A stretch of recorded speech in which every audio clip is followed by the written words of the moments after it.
Hello, my name is Carlos Casanova. I completed my PhD in education at Iowa State University. At Iowa State University, I was part of the teacher prep program and I taught a social justice education course for 3 years. My current position is a postdoc here at Arizona State University, working with the Teachers Academy. My name is Daniel Fischer. I'm a faculty member at the School of Sustainability at Arizona State University, where I have the assistant professorship for sustainability education.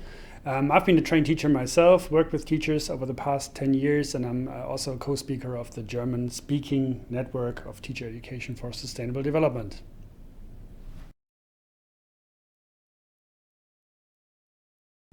Our talk today is about the evaluation approach to examine professional development training and teacher education for sustainability development. So we started off this process by reviewing the current research literature on professional development training, and within this review we identified some shortcomings, and we took the approach that based on these shortcomings we would develop a framework that we could use to evaluate this academy that we're interested in, using logic models and program theory as a guide. Right, and in this presentation we will briefly recap some of the shortcomings that we have identified in the literature. We will then introduce the framework that we've developed to help us overcome these shortcomings, and we will give you some preliminary insights how we applied this framework to a specific case of a teacher education program in sustainability education. We will close by highlighting some benefits and also limitations of our approach, and we'll conclude with some future research needs that we've identified.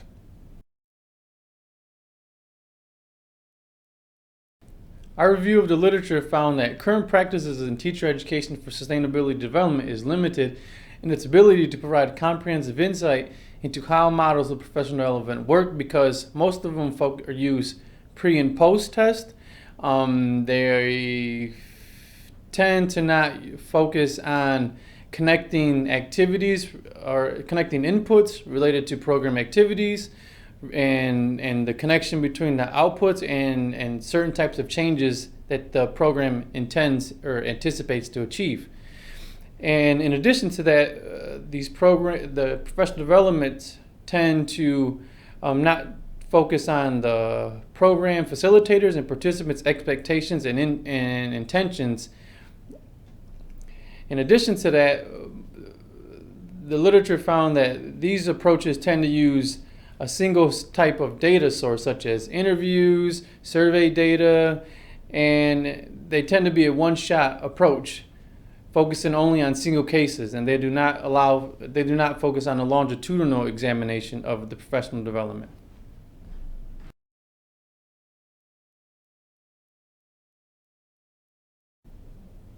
Our objective was to develop an evaluation approach for professional development in teacher education for sustainability that helps to overcome the shortcomings we've identified in the mainstream literature.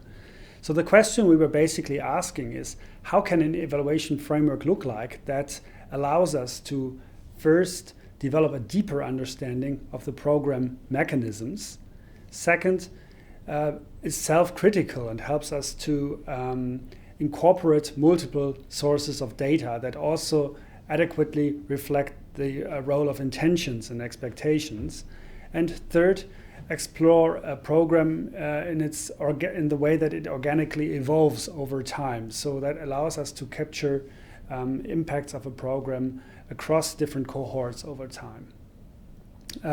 We developed a conceptual model that is based on program theory and on logic models, but that also prominently considers the role of teachers and learners' intentions and expectations and how they impact the dynamic interplay of program inputs, activities, and impacts.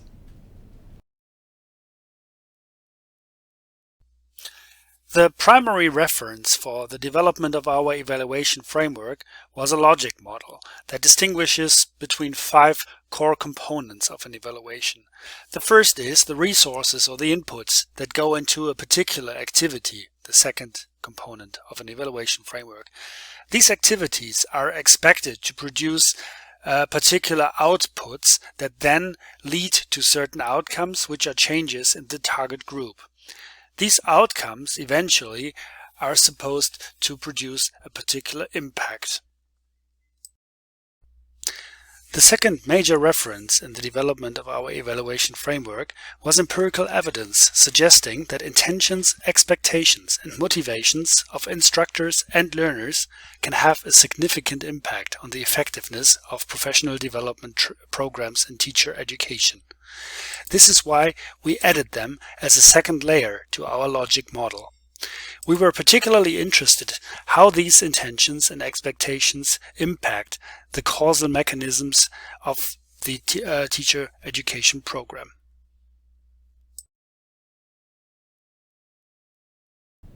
So the case used in this study is the National Sustainable Teachers Academy. It's a summer academy that brings educators from across the country for a 5-day program. Next, we're going to show a short clip of the academy. To the group room. Raise your hand if you're an A. Oak Harbor Public Schools is known as a school district that never stops learning. This weekend, more than 30 teachers from 7 schools attended the Arizona State University Sustainability Teachers Academy at Camp Casey. The 2-day regional workshop gave educators the opportunity to work together to create a sustainable garden plan for their respective schools. In order to really think about the future and in order to plan and practice for a sustainable future, it requires educating young people. And the most impactful way to do that is through teachers. Yes, educating teachers is very important so that they understand sustainability, but it's even more important that they get it into their own classroom and try and educate future leaders. The workshop included small breakouts, guest speakers, local community stakeholders, and a discussion on current environmental topics. Thanks to the work of Hillcrest principal Paula Seaman, Whidbey Island was one of a few regional locations selected in the country. The biggest benefit I've seen is just the collaboration among the different buildings, and everybody has the same issues and the same problems, and we want to create a district sustainability team so that we can support and help each other. Much of the focus was centered around school gardens. Teachers worked in small groups and spent time building a sustainability plan specific to their school's needs. Given us an opportunity, one, to not only kind of redefine our own aspects and ideas of what sustainability is, but it's allowed us to really pinpoint the issues and kind of the setbacks that we've found, at least at Oak Harbor Elementary, to really make huge strides in how we can actually get a lot of our plans and programs moving forward. Nothing in sustainability is easy. It all requires collaboration. It all requires sort of group participation and thinking about these really difficult problems with other people and trying out solutions of different kinds. And having teachers that are all in the same district means that they can each pilot something new, or they can share their successes, or they can band together to support each other when they're facing a difficult problem. This is just another example where Oak Harbor Public Schools is learning for life.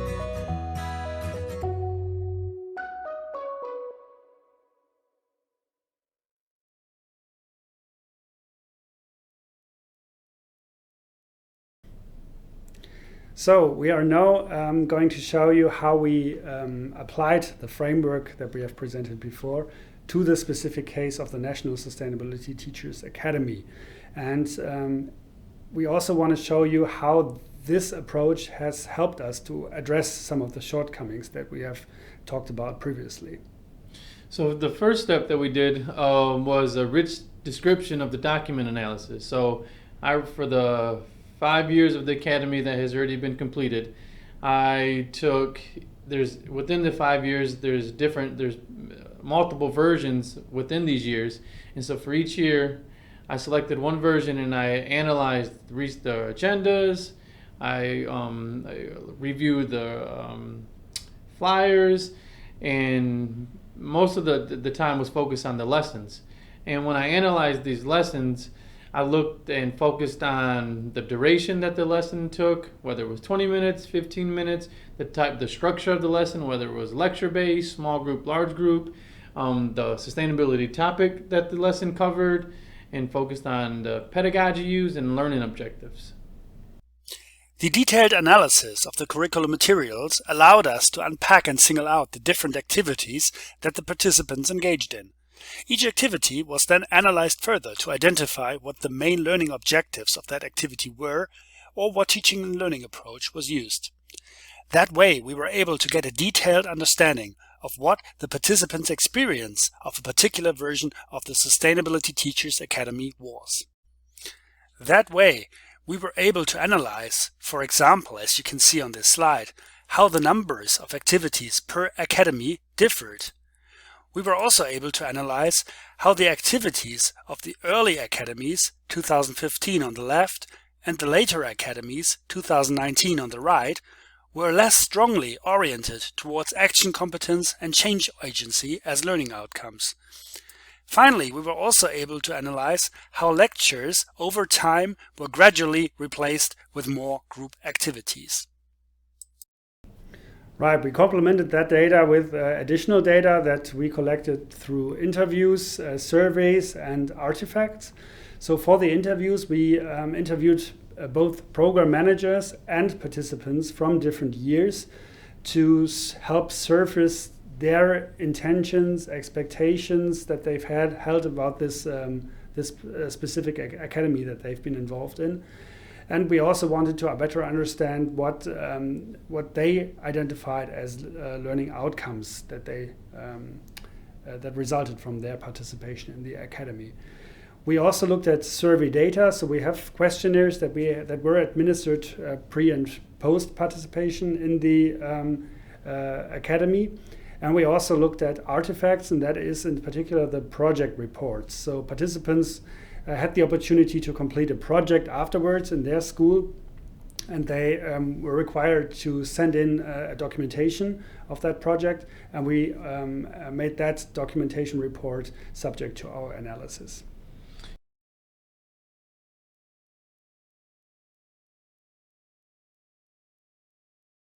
And also within our third approach was a comparative perspective of the cohorts.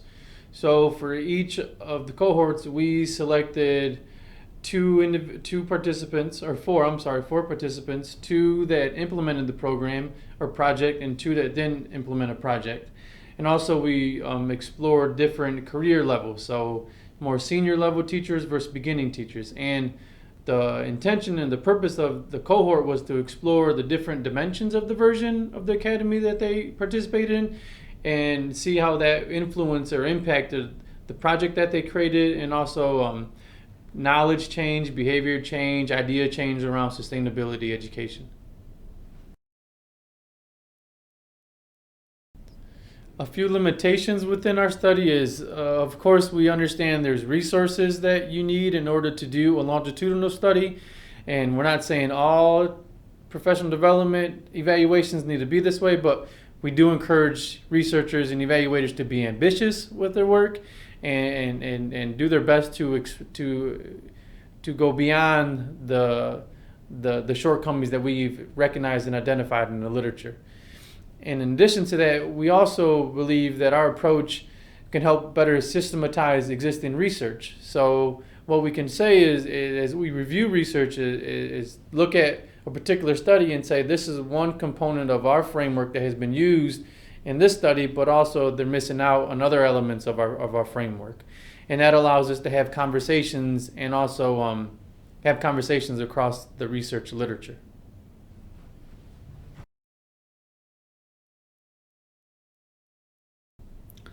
So summing up, we want to say that we have embarked on this journey to explore a broader and more comprehensive evaluation approach, but it's also important to say that we are still on that journey and that this is very much work in progress actually. So we are still collecting the data, trying to make sense of it and see how we can live up to the ambition that is expressed in this framework.